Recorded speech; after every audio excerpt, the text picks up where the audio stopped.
some wins come out that even the teams themselves didn't expect to grab. So they have that momentum under their belt now.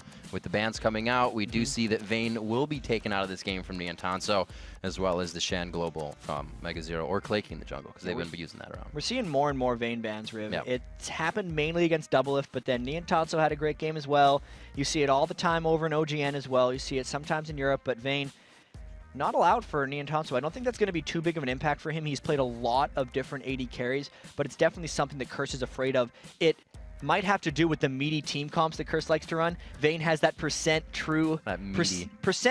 health true damage. There you go. That can shed the meat, cut through the meat. That's the one. Yes, indeed, and absolutely. We're seeing what they still ban out. Thresh goes to get that support threat out of there as well. Elements has been kind of leaning towards that quite a bit lately. It goes to show that Elements has been playing well on Thresh, that Marn's at least experiencing a ban with it, because for a while so far this season, Elements was pretty much just the Sona and Lulu player. And he had played Blitzcrank in the past, but he was trying out Thresh. And he played it in 2 of his last 3 games, that is Elements, and to varying effectiveness, but clearly it is enough of a threat for Marn to want to ban it out. So with Curse putting a little bit of focus on the AD carries and a lot of global positioning here, we'll have to see what Marn can answer with their last ban out, and it is going to be Diana, so they kind of thwart that from Voyboy and Nijaki. Yeah, at this point I almost feel like they're somewhat reaching for bans there, or they're just trying to leave things available, because we'll get back to that Renekton pick in a sec, but Diana is something that either Nijaki or Voyboy could play, but it's also not something they've played very frequently throughout the year. So that was probably just like, what do we ban? We're hoping that maybe Curse takes a Rise or something, or a Lulu or Sona early, and then maybe we could get Mega Zero Renekton, but Curse wasn't falling for that because Voyboy essentially took Renekton away from Mega Zero. Now, for Marn here, in their mind, could you, focus out one person like that to say that's really going to thwart a composition we want to bring to the table? That's the thing with Renekton, though. I don't really think he has many devastatingly bad matchups. So he's one of the top laners, even though top lane is normally a counter pick lane, that you don't necessarily know how to counter pick, which is why Curse was safe picking that first. You look at Marn with Lulu and Caitlyn as well. That's really the annoyance combo that these guys like running together. Huge amount of poke, huge amount of lane pressure, and that's what they're going to be trying to do in this game. And really, that does deny Elements his Lulu. Elements will probably end up playing Sona or something of the like. And Caitlyn for Niantanso is actually a really strong pick for him, because it will almost make it so Curse can never be aggressive, or Cop can never be aggressive on him, because Cop already plays fairly defensively.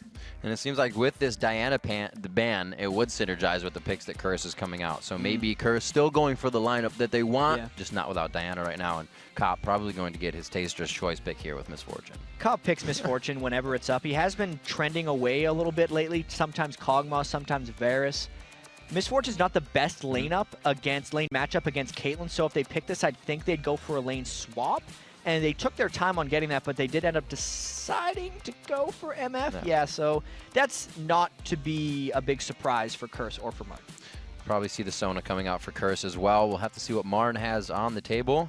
We all know that Echo plays quite a few mids, and we may see that actually coming out.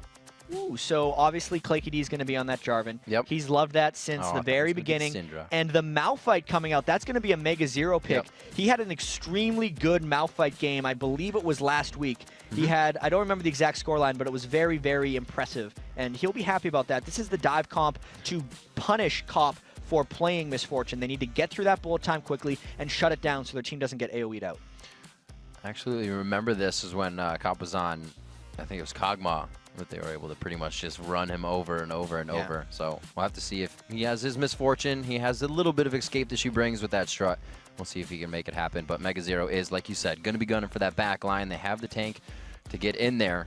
We'll see if Curse actually looks like they're getting a lot of peel for their AD carry as well here with Karthus if they pick it. Yeah, and Karthus is something that's made a bit of a comeback. We saw Vulcan playing it, we saw Reginald playing it as well, and it is something that Nijaki has played in the past. It's a very farm-heavy thing, and it will synergize well with gank spot lane. I'd almost expect if they're going to go with Karthus to go with Sona as well for Elements, unless they're going with something a little bit crazy here. So this is a standard team comp for Curse for the most part. They want to land a wall, allow Saint Bitches to run in with Volibear's Rolling Thunder, get the flip back, and then Voyboy to follow up, right? Like, that is a comfort thing for Curse. It's actually another fairly meaty team comp. as Echo would like to say, because even Karthus, when he builds that Rod of Ages, and if he goes for the Seraph's Embrace build as well, becomes very difficult to move around. So that'll be pretty good for Cursre. And really, this plays into what Nijacky's been playing a little bit more aggressive lately as well on his Rise play and everything that he's been bringing to the table. So it'll be cool to see how he takes this into effect and becomes one of those divers with St. Vicious and Voyboy is not as usual to see. Yeah, absolutely. So for MRN, their team strategy is somewhat dive heavy, but they have the poke potential from Lux. So Echo actually picked Lux because he's trying to pick off Nijacky before Nijacky can get into the team fights. So MRN is mostly about laning, with the exception of Malphite, who's going to be the team fight initiator for them. And then, of course, you look at Cursre, we touched on it. Legitimate helping. ClayKD really wants to keep his team alive rather than help Cursre. All right, we'll just see how much helping as we jump into your first game here, Week 9. It's going to be a long day. You better have your popcorn and beverages ready, and you better have your seat nice and squishy because you're going to have to be sitting for quite a while. This is game 1 here of our very long day in Week 9. Cursre versus MRN. As we start this matchup off, we see a lot of focus from Cursre in the bottom lane with 3, as they also send 2's top for a little protection in the jungle. So we saw bloodbaths last week in our first 2 games. There were huge amounts of fighting. Cursre was involved in a fair number of those because they actually don't ward too much at level 1 historically. They have a 3-man scout here down in the triangle brush. If someone walked in here, I believe out here down in the triangle brush. If someone walked in here, I believe St. Vicious would actually be able to kill him though. So Neon Tonso also in a defensive formation. Both teams actually going for low ward starts with very defensive, almost offensive line-like formations. Except Cursre now with the 4th stack in the bottom. Maybe they're looking for some kind of delayed invade. We'll have to see how it plays out, Riv. And really only 1 red pot so far starting out on this game here in Week 9. It's going to be going out to Voyboy, so we'll see if he plays that with anything early on Mega Zero. Y'all know Mega Zero loves the 1v1 matchup, and this is where these 2 guys definitely are advanced in their play styles. The ward goes out, so they found out Cursre. Very nice ward. They could not take it down. Yeah, and that's actually Cursre could have been in position to kill that ward, but I think they were sitting back in that triangle brush because they didn't really know where Echo was either, and they were worried about a light binding catching them from around the corner. But good scouting out by MRN. Looks like ClayKD starting on the red side of the jungle, and actually neither team has full knowledge of where everyone is starting, but what MRN did accomplish with that ward in the triangle brush is they know that St. Vicious probably started in the red side of the jungle, which is actually going to give Mega Zero a little bit more early game confidence against Voyboy because he knows how far away St. Vicious would be on Volibear. So coming into this one, knowing how Voyboy and both Mega Zero play, which team does it really affect more when you have to have that jungler focus top? I think right now it's going to benefit Cursre a little bit more just because they're more experienced duo-wise between Voyboy and St. Vicious. If St. decides to go up there, the nice thing about this matchup for Voyboy is Malphite doesn't really beast on people early, and Renekton does. So even without jungle intervention, I think Voyboy should have a bit of a battle edge on Mega Zero, but I don't even know if we're going to see kills in that lane because both of them have went for teleport, which means they're mainly looking to farm and affect other parts of the map. I really want to see how that plays out as St. Vicious goes bot. Well, Voyboy already put an early ward down top as, yes, St. Vicious goes for the flash and the flip, but it's a flash by Heartbeat as well, so Touche there. They get out safely. ClayKD looks to counter this, but he has vision, so he's going to work it slow until he finds the position he wants. So that'll definitely hurt MRN's bottom lane a little bit, but it might help other lanes of Cursre as ClayKD catches out Cursre in the middle. Good pressure from ClayKD here. He has both red and blue. He could probably use that to advantage. There's a pop-up. St. Vicious could be going down here. He may try to trade first blood on the bait. The last thing comes in. Oh, they heal from Sona. Elements flash heal. They get first blood on ClayKD, and it goes awry so quickly. Oh man, that passive from Volibear comes in the clutch. That is one of the reasons Volibear is such a popular pick right now, because you can't really mess with him safely early on. That was a fight that ClayKD probably should have won if you think about it. He was level 3, right, to St. Vicious level 2. He got the jump on him, and he got him low. But because the passive saved him long enough, and because Elements came in for the hero save, flash heal, it allowed them to close it in on him. And it's all because of that passive. It's all because ClayKD tried to make a play and got punished from him. Really good collapse as a team from Cursre to save him at the end of the day, though. Everybody says Cursre is really good at making your mistakes, or capitalizing on your mistakes, I should say. And here at 3 minutes in, they have done so to grab first blood, 500 gold in the lead, and that actually gives an assist as well to St. Vicious and Elements as he came up, like you said, for the hero save. Saint now with, I don't know, that was Saint's kill? That was Mid's kill, so we got refresh double buff in mid now for Nijacky as well. Yeah, Nijacky's definitely going to be living off that blue buff. Karthus can't really aggress too heavily onto Echo early, so I'm pretty sure he's just going to be trying to farm this one out. You got to keep in mind, Nightjackie burned his flash and exhaust in order to get that kill on Claky so he doesn't want to be too crazy. The main thing that benefited Cursre for, though, is St. Fish has got a really early Madrid's Razor, which is going to try to clear the jungle extra fast with Volibear on and try to repunish some of those ganks since they burned the flash in the bottom lane in the first place. But really big play for Cursre overall, and when Nightjackie shops is when we're really going to see that first blood come into account. Bottom lane Cop, I see 26 to 30 in CS as they poke back and forth. You can see Elements really just able to heal up the poke that Lulu Caitlyn brings to the table. So that's not really a super lane push for them there. And you can see his Cop just trying to get the CS in where he could be getting the aggression in. Here that's Cop's that support CS, or the support AD carry. So he's just farming right now. More than happy to go to the late game. And look at that bottom lane support items. They all started with nothing but consumables, and they've actually gone through all of them already at 5 minutes. So there's been a lot of early game warding. There was a lot of stuff that happened with that jungle invade and the early flash having being burned by Heartbeat. So they're going back to base really quickly.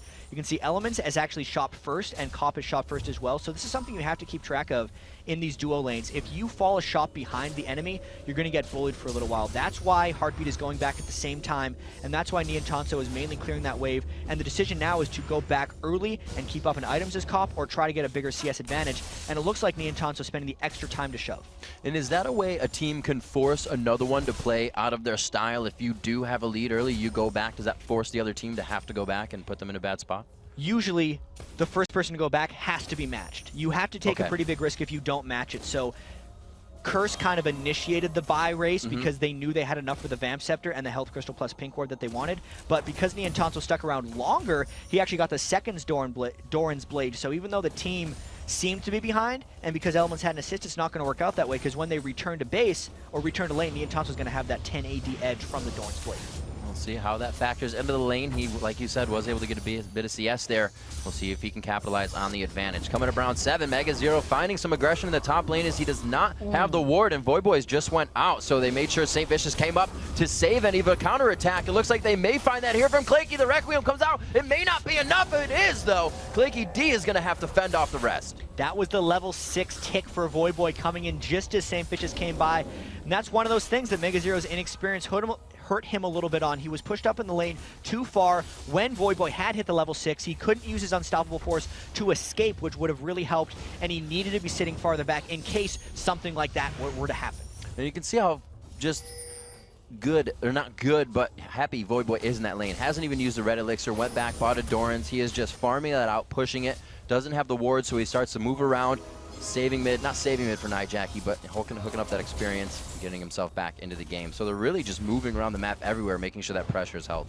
And even from the first level 1, well, not level 1, the first blood that happened in the jungle was Cursre moving around a little bit better, because that was a situation where Claky D was a little late to the party, right? MegaZero really couldn't have even called for help at that point, and he just ended up losing it. So the item race in that top lane is going to be very interesting, as Voyboy went for the Doran's Blade, as you said, instead of something like Magic Resist, which MegaZero is doing nothing but magic damage to him in that lane. And they know that Voyboy's ultimate is down for a little bit, so maybe Mega will have a window to attack in that top lane, but most likely not. I'll have to see where the pressure is going around the jungle. You see Saint near that bottom lane. It's going to be Claky D up top, so Saint more than happy to go through here. Those pink wards really giving them the advantage here. And it looks like he is, Niantanso is just right next to him. He walks into it. They still have it. No, Elements is not for the Crescendo, not 6 for Crescendo, but the bite from the bear is just too strong for Niantanso. It's going to be teleport top back in from MegaZero here as he's trying to do a bit of damage. It looks like he may have actually been stopped for that fight, not going in, but going out. That's what it looked like. I think MegaZero was up there to begin with, and he was going to try to counter gank St. Vicious, but Voyboy had the presence of mind to know what was happening and go for that interrupt. So that gank in general was just really good by St. Vicious. They prepped it with the pink ward, and Niantanso got caught out of position. He should have been hugging that wall. Blue is taken away from Echo. They're forced to flash here. He misses the light bind. Claky D could be in trouble here. The slow wall goes out. He is going to go down. How much effort they're going to put into this? They are able to get the blue, but they lose Claky. So far in this game, the cursed destruction of MRN is continuing. They already beat them handily in the first 2 matchups of the year, and they're off to a great start. Not only are they stealing those blues, they've gotten the first 4 kills. They're pressuring pretty much every lane. You can see Nightjackie's been the one who's almost roamed around less, but because of his presence and his early level 1 kill, he's the most farmed on the team. Voyboy's beating up in the lane. Even Cop and Elements are doing great thanks to the ganks from St. Vicious. So this is a total team win so far from Curse. Martin really has to do something to get back Rib. And Voy is really giving Mega Zero a hard time, and he should. The teleport is down. He knows if he pressures Mega Zero, he's gone for the entire time of walking back to lane. Voyboy's teleport is up. His ghost is almost up, and he could probably go in on a fight here soon. Looks like he's actually, no, still going to put the pressure on. And these are actually the times of games where Voyboy gets a little, as Voyboy likes to say, hyphy. He goes a little bit out of his comfort zone. He tries to make big plays even though they don't need to. He's got Mega Zero low right now, which is why ClayKD's coming up to get him, because he was hoping Voyboy went in a little early. I think Martin could have baited that out a bit more, because knowing Voyboy, he was going to be diving Mega Zero in about 10 seconds if ClayKD didn't show. Absolutely. I was thinking in my mind, Voyboy's probably sighing that he didn't dive in seeing ClayKD, so from both sides of the coin there. Voyboy backing off though, knowing that Mega Zero's out of there, but at least they have the jungler vision top. What is St. Vicious going to do? Looks like he's going to farm mid and tax the lane a little. This is something St. Vicious does a lot of, and in this game, since he's done so much ganking, he's actually about 16 minion kills behind ClayKD, but this is not a bad team strategy, because what he's trying to do right now is he's trying to shove out the mid lane because the blue is up for Nijaki. So Nijaki's actually going to go and take that, and they're really just sharing map objectives. If St. Vicious was helping Nijaki with the blue, they wouldn't be pressuring Echo here, and they'd also be getting less experience overall. So it's a pretty smart play by Volibear to be in the mid lane while Nijaki takes the blue buff. And he's actually doing a great job of just harassing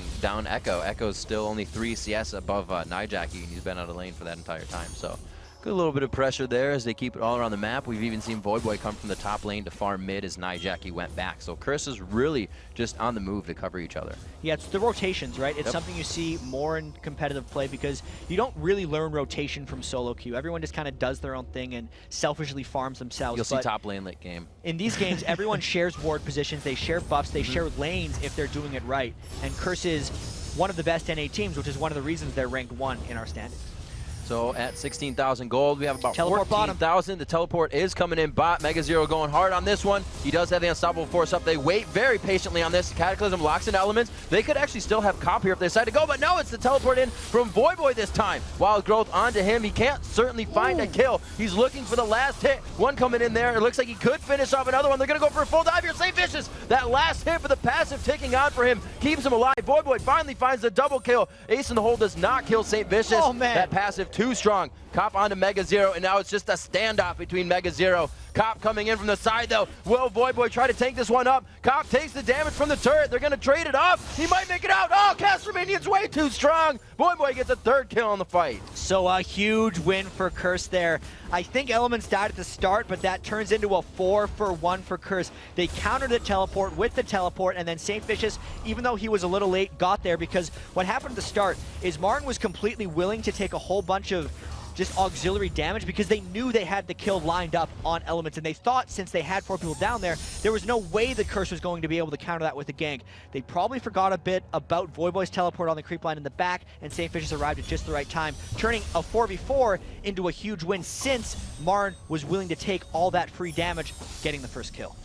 A very big switch and flip in the game there. Not switch, but very big push in the game for Cursre coming off of that one. 4,000 gold is about the lead here at 13 minutes. So the teleports are down. Requiem was down. There's kind of a safe window here for Martin to figure out how they can come back, get some vision on the map here, and pull themselves back into this. And it might be kind of contesting this dragon. Cursre doesn't really want to give him a chance back in the game, right? Because they know that Mega Zero ran straight back top lane when Voyboy was running back mid, so even if there was going to be a contest there, it would be another Cursre advantage. They know that in that last fight, everyone used their ultimates, so even though Cursre was down ultimates, they're like, whatever, we know we're up in gold, and without ultimates, we're stronger than you without ultimates, because even when you look at the items, it's a Sunfire Cape and a Rod of Ages and a Bloodthirster to just a Vamp Scepter, you know, a Morellonomicon, and an uncompleted Sunfire Cape from Mega Zero, so Cursre knows they can force, and they're doing it well. So was that a good call by Martin to hold off on that? Was it a too soon, and they can come back later, or should they have challenged? For the Dragon, it's one of those situations where if they could do it again, they probably would have ran down there and tried to like catch Cursre in the midst of some Dragon damage, but they'd already sent Mega Zero top lane. So once that happened, there was no way they would contest that Dragon. So based on their prior decisions, their other decision was correct. Absolutely. Sunfire Cape coming in onto Voyboy after a big 3-0-2 fight for him. He did pick up a triple kill on that last dive we saw as he still put some harassment onto Mega Zero as he slices, dices away. Block into the Iron Solari onto St. Vicious. Fight ready for him as well. As we look around, actually Wriggles for ClayKD coming in through this time. And this is this is one of the reasons Sunfire Cape is so good on Renekton and people don't really keep it in mind is Renekton seems like he's all physical damage because that's what you think. If you build armor, you try to counter him, and that's what Mega Zero is doing. But the Sunfire Cape plus the Renekton ult is a huge amount of damage, and that's why he's been able to harass down Mega Zero so far. A lot of it's just Sunfire Cape ticks, and this is one of those situations where Voyboy's going to try to dive Mega Zero pretty soon, I think. He's doing a great job at keeping that passive off that just gives him a bit of shield, and like you said, it's going to keep sticking. He's not healing himself in any which way. Echo pushing a little bit down towards mid as Nijaki gets a few more purchases. That needlessly large rod for a spike in damage. That means Requiem has even more presence on the map now with these fights, and it really can turn a bad dive good. And this is something that Echo's got to do a lot to catch up on because Echo needs to get to a point on Lux if he wants to actually be threatening, where one binding landed on Nijaki can result in a kill. And for that, he pretty much needs magic penetration and a death cap, and he is nowhere close to that point, so he's got a lot more farm to do. He's keeping up in minion kills, but the overall map pressure just is not there. And Mega Zero really doesn't even have, not that he doesn't have enough, but he's not buying wards for himself because he knows I'm just stuck under my turret. There's probably a way I can get out of this. Right, so he has his flash and his ultimate. They're going to try to make him burn these because St. Vicious wants to come in for the gank right now. That teleport's about to be up for both of them as well, so if they can do this, they definitely get a lot of map presence out of it. There's the Requiem coming down, the burst of power, is it enough? And the needlessly large rod picks up Nijaki the kill. Even though he had about 1,500 range worth of blinks, they got enough damage on him before he could even get away. A well-executed dive, and it was all about the poke that Voyboy put on before St. Vicious arrived there, plus the presence from mid lane Requiem. Even when they did that, because Claky D was again a little bit late to the party, it allowed Cop and Element's bottom lane to push in as well, and there's Voyboy pressuring mid. Another flash goes down. They are just burdening the fight chances of Marn here. Mega Zero now sits no ult with his teleport up, no flash, so he's kind of struck until he gets all of that back. Curse is really working the timers of Marn right now. And look at the bottom lane even. They're going to continue to punish this because it's a Bloodthirster versus a Vamp Scepter, and there's not much else that Marn can do. All the other lanes are pressured, so they can't support, and Echo has no flash. Oh my gosh, all your base belongs to us, says Curse, and Echo can't even farm between his turrets. Marn's just trading the turret shots as they walk out smiling. They just cannot keep up with Curse at this point. Voyboy seems to be everywhere. That Ghost Renekton is one of his trademarks, it seems now. A lot of people bring Flash on Renekton, but Voyboy loves the Ghost so we can get that lane-to-lane pressure off. And this is now just a 4-man stack on the bottom turret. Marn trying to defend, but I don't know if they can make it in time. There's been such an escalation from that Voyboy triple kill teleport bottom. The map has just become theirs. Karthus really 4-0-3 for Nijaki, just putting down so much map presence with Requiem.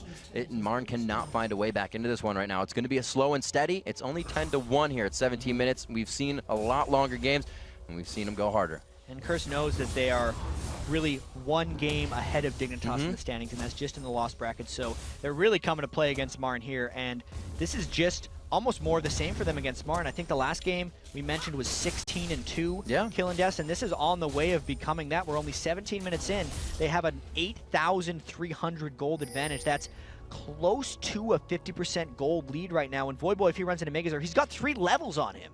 That it's not something you can fight. Mega Zero didn't even kind of flinch there. He knew he'd probably be blowing his ultimate if he got caught up, and he's just going to farm.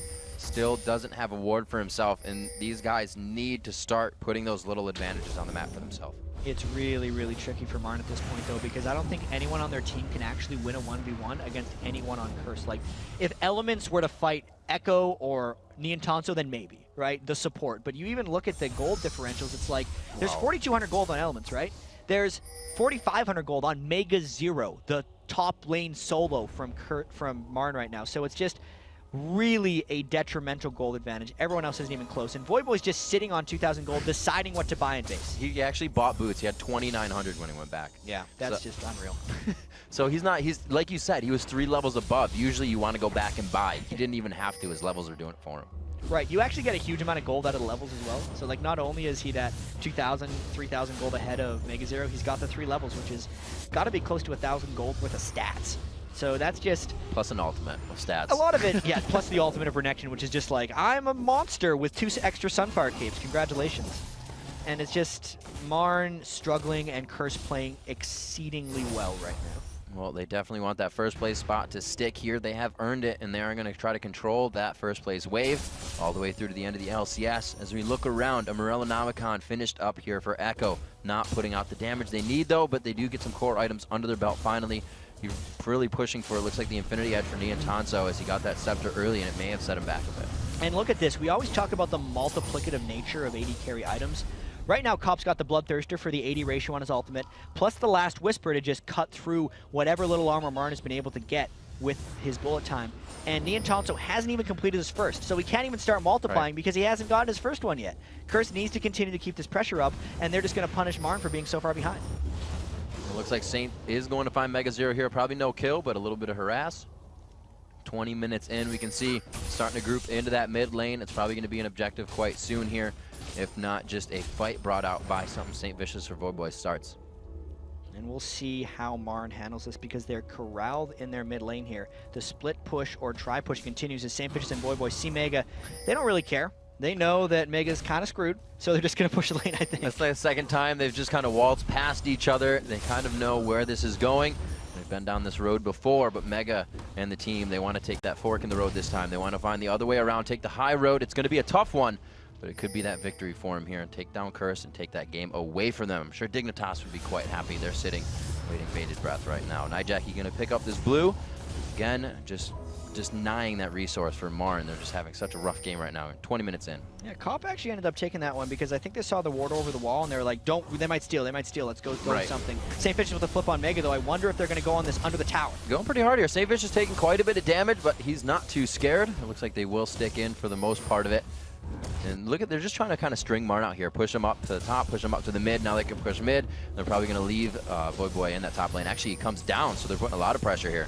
Cursre actually seems to be taking this one a little bit slow as well because they've kind of been stationed in this spot for, I'd say, the last 2 or 3 minutes. They've killed one of the kind of inner or outer, like middle tier turrets. That's the word I was looking for, on the right side of the map right now. And they haven't made much push for the next ones. I wonder if they're just trying to farm out the lanes and steal the kind of double jungle they're able to accomplish here and get a big enough lead to maybe force an objective because they're all kind of going back to base. They're clearly waiting on something. I just don't know what it is quite yet because they already had the 2 items on Cop. They already had the death cap on Nijaki.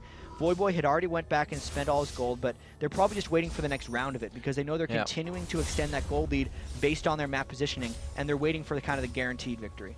If anything, in the last bit, Saints ult is just about to come up as they head out of the base here. So they may be letting Voidboy push the bottom lane, soaking up a bit of that extra gold. More wards actually being picked up by everybody in the Oracles on Elements, as he's also had quite a good game, and he's looking for the Athenes as well. Doesn't even got the boots, but Elements is the Chalice of Harmony support if there ever was one. He builds it on either Lulu or Sona, pretty much any game he can, and if he gets the gold, he will definitely upgrade it to the Athenes on Holy Grail.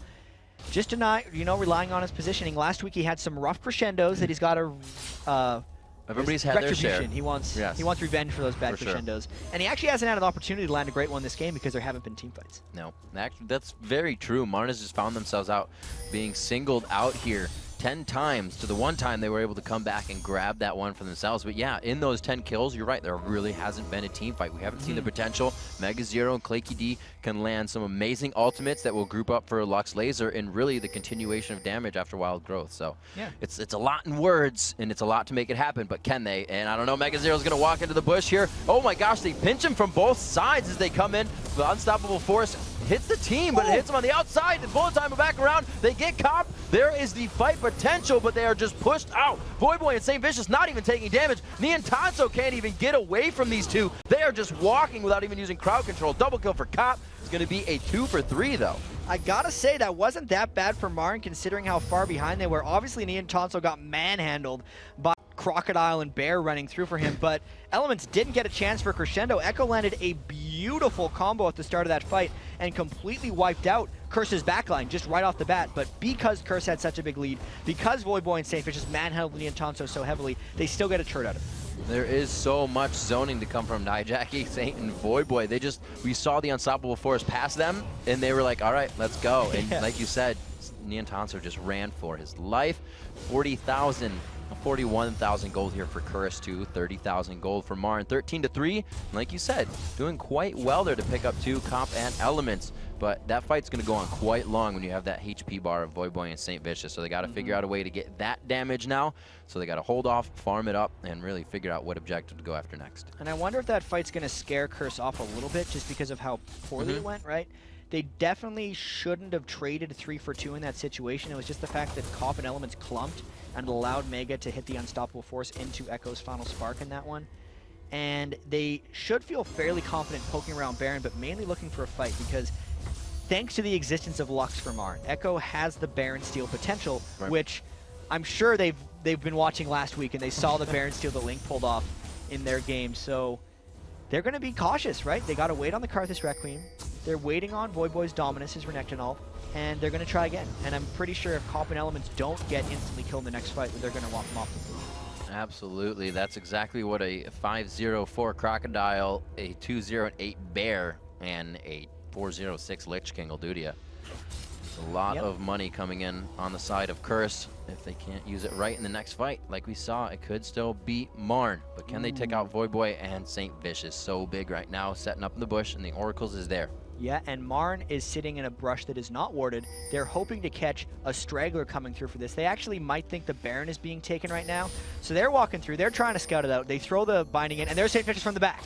Oh, they see Saint, so that's pretty much see everybody. The wall goes out, so they cannot get through. They zone him pretty good, and they start going for Echo. Echo is going to be locked in here. Voyboy in a 4v1 as the team is behind him. He tries to get around Cataclysm, a pretty good laser, but they are still going to be forced out of this. Voyboy is taking on the whole team right now. His Mega Zero is forced through the same, but Voyboy dashes. Cop takes a shot to the face, but he keeps running like a trooper. St. Vicious looking to get another flip in here. I don't think he's going to get the speed from that Lucent Singularity, and they back off.